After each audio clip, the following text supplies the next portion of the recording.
2,000 years ago Marcus Aurelius is the most powerful man on earth. He controls an empire of tens of millions of square miles, controls the lives of tens of millions of people. He controls the most powerful army on earth. He has the power of life and death over other people. He could have done whatever he wanted. He could have retreated to pleasure and indolence. He could have easily descended into insanity from stress and overwork.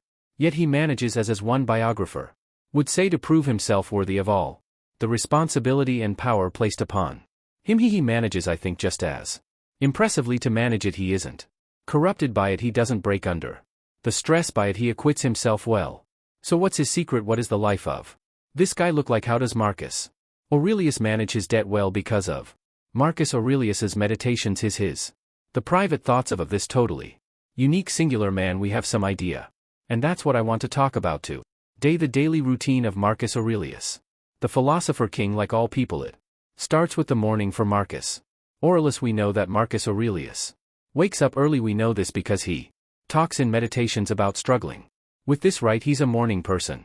But not by nature. He's a morning person by habit. At dawn, when you have trouble getting out of bed, he says, tell yourself, I have to go to work. As a human being, is this what I was created for? To huddle under the blanket and stay warm. It's nice here. And he says, but are you made to feel nice? No. Marcus Aurelius attacks the dawn. He gets up, he gets after it. As I think most productive, successful people do. You start the day with a conscious choice, a choice to do the thing that isn't easy but starts the day off right.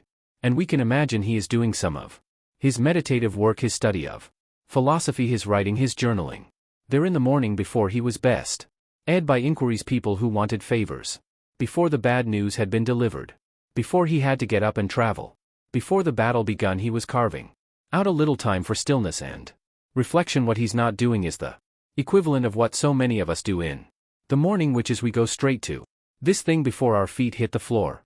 We're sucked into the phone, we're sucked into the to-do list. We're not cultivating that stoic state of ataraxia, of freedom from disturbance. We're not being reflected, we're not being intentional, we're just putting out fires from the minute we wake up. And it's very clear that Marcus Aurelius is using this little bit of time in the morning to be in a meditative, philosophical, intentional state. This is how he opens Book 2 of Meditations. Again, he's talking about the morning. Here he says, when you wake up in the morning, tell yourself the people I deal with today will be meddling, ungrateful, arrogant, dishonest, jealous, and surly.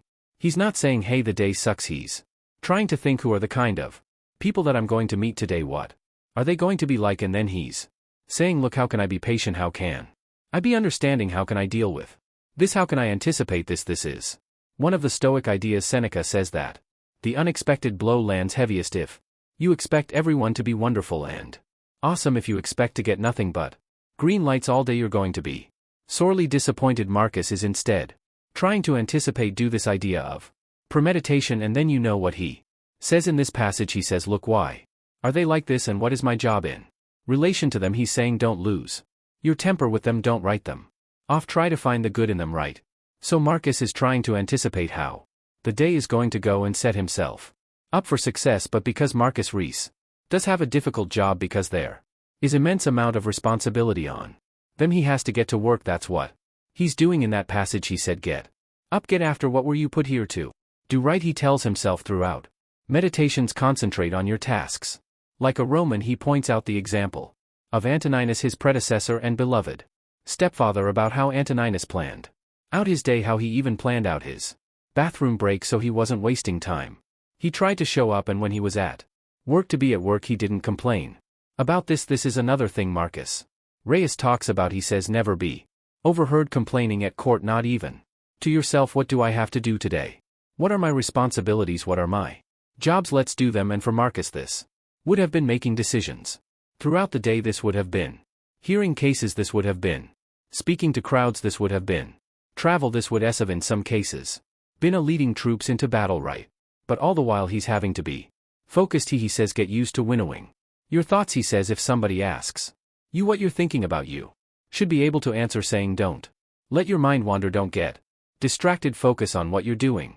He's talking about what Cal Newport would call deep work, the ability to focus on the task in front of you, to actually do it again, not to be distracted by this thing or all the other things that you could be doing. Lock onto the task in front of you that is a key part of Marcus Aurelius's work style. His philosophical beliefs and his daily routine. You can imagine that Marcus is sucked into meetings. He's meeting with advisors and ministers and ambassadors. He's getting briefed on strategy. One of the things he says he learns from Antoninus is when to yield the floor to experts, how to listen to other people's opinions, how to take in feedback and criticism. He says, you know, when somebody corrects me, when they tell me that I've been wrong, that I'm wrong, he's like, they're not harming me, they're doing me a favor. He says the harm is to remain in error, to not correct it. So there would have just been a lot coming at him. His job would have been stressful, it would have been exhausting, it would have weighed on him. But he tried to approach it with the right mindset, and he tried to keep it contained. This is, I think, an important part, because there has to be balance, right? We work very hard, we throw ourselves at what we have to do, but if we're all about business, that's one of the things Marcus says in meditation. Say, remind yourself not to be all about business, and we know that Marcus was not all about business. We know that he was active in physical exercise, right? We know that he enjoyed boxing and wrestling and hunting and horseback riding. We know that he would take walks, right? We see all these fascinating observations in meditations about nature, right? He's walking through the fields, like that scene in Gladiator. He's dragging the hand. There's a passage in Meditations about grain bending low under its weight. He talks about, the flecks of foam on a boar's mouth, the brow of the lion, right? He's getting outside, he's enjoying nature. The Stoic said that the whole world is a temple of the gods. Marcus is going out there and having this spiritual experience, a hobby he was not into, that many Romans shared, was the carnage of the Colosseum. We know Marcus didn't like this. He liked getting away from his imperial duties, but he hated the violence of it. He hated the pointlessness of it. And so it's funny, he was often seen doing his philosophical work or reading papers or thinking he was there. He had to be there, but mentally he was somewhere else, because he wanted peace and relaxation. He says, look, it doesn't matter where you are. He says, people long to get away from it all, right? They want to travel, they want to just leave all their work behind. He says, but you can retreat inwards to your own soul at any moment, and that's what Marcus was doing there at the Colosseum. It didn't matter how horrifying and violent and gory and loud what was going on the floor was. He was reading Ides, he was reading Aeschylus, he was reading the Odyssey, he was reading Cleanthes or Zeno or Epicus. He was studying philosophy. He was getting out of the dustiness of Rome, getting somewhere clean and better, and he probably visited the baths every day. He talks about washing off the dirt of earthly life, and I think he means this figuratively and literally. The Romans are one of the things, big part of Roman culture was the gymnasia, and then the bath. So you'd work out, and then the cold plunge or a hot bath. And if you visit a kanam, which is a little Roman camp outside Budapest where Marcus probably wrote some of Meditations, you can actually go in one of the hot springs that Marcus probably visited, right? So Marcus isn't all about business. He does find relaxation and pleasure. He is washing off the dirt and dustiness of life so he can get back to what he needs to do. And look, Marcus's imperial duties would have been overwhelming to even the strongest of people. In Marcus Aurelius' reign, there's a series of historic floods, there's a devastating plague, the Antonine Plague, there's wars, there's an invasion, there's coups, he has health issues, he has family issues. One ancient historian say Marcus doesn't have the good fortune that he deserves. His whole reign is involved in a series of trouble. The stress would have been unimaginable, the difficulty would have been overwhelming. There must have been moments where Marcus fell to his knees and he said, look, I just can't do it. But first off, he believed he had to do it. It was his responsibility. People were counting on him, and also he realized he had to have helpful coping mechanisms to deal with this stress. That's part of what his journaling practice is. That's what Stoicism was helping him with amidst all of this difficulty and stress. What he's trying to do is stay calm, stay centered, to avoid anger and destructive emotions, to not be reactive but to be intentional. And the idea, the obstacles, is the way comes from this. Like he's dealing with difficult people, he's dealing with difficult situations, he's dealing with things that are that bad news, but he's trying to see it all as an opportunity to practice virtue. Famously, when Marcus is betrayed by Idus Causus, his most trusted general, he doesn't immediately react. He steps back. He doesn't say anything. He's just trying to think about. He doesn't want to be emotional. He doesn't want to let his personal feelings into the mix. And then he comes back and he says, look, this is a chance for us to show, he says, to show the Romans and to show the future How a country can deal with civil strife. He tried to do what he talks about in Meditations, where he says the best revenge is to not be like that. He wanted not to overreact, he wanted not to be broken by it, he wanted to use it as an opportunity. Always everything was an opportunity to Marcus, big and little. The little experiences he had throughout the day, the big experiences throughout the day, was always an opportunity to respond with ire and virtue and decency. As we said, Marcus Aurelius isn't all about business when he's not doing his hobbies, he's not getting out there, getting active. You no strong mind and a strong body, he is focusing on reading and writing, which he saw as an essential part of his job. In every facet we have the letters that he writes to his mentor and teacher, Cornelius Fronto. He's still writing these lovely letters well into his reign. He's debating philosophical things with his teacher Rusticus, and we know that Marcus read a lot both as a kid and as an adult, because his writings are full of these references that he's making from memory to the play of Ides.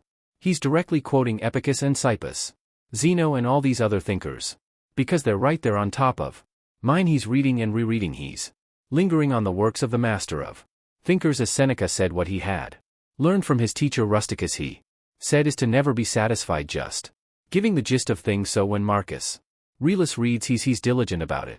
He's focused about it, he's taking notes. He's processing, he's looking things up. He's not this casual reader, he's not just reading for fun or reading for status, he's reading to learn and to get better. And I would imagine that this reading routine was probably part of his evening routine, right? Seneca would talk about a ritual he had that at the end of the day he would put himself up for review, I think in the midnight dimness. As one of Marcus's biographers would say, he was putting himself up for review.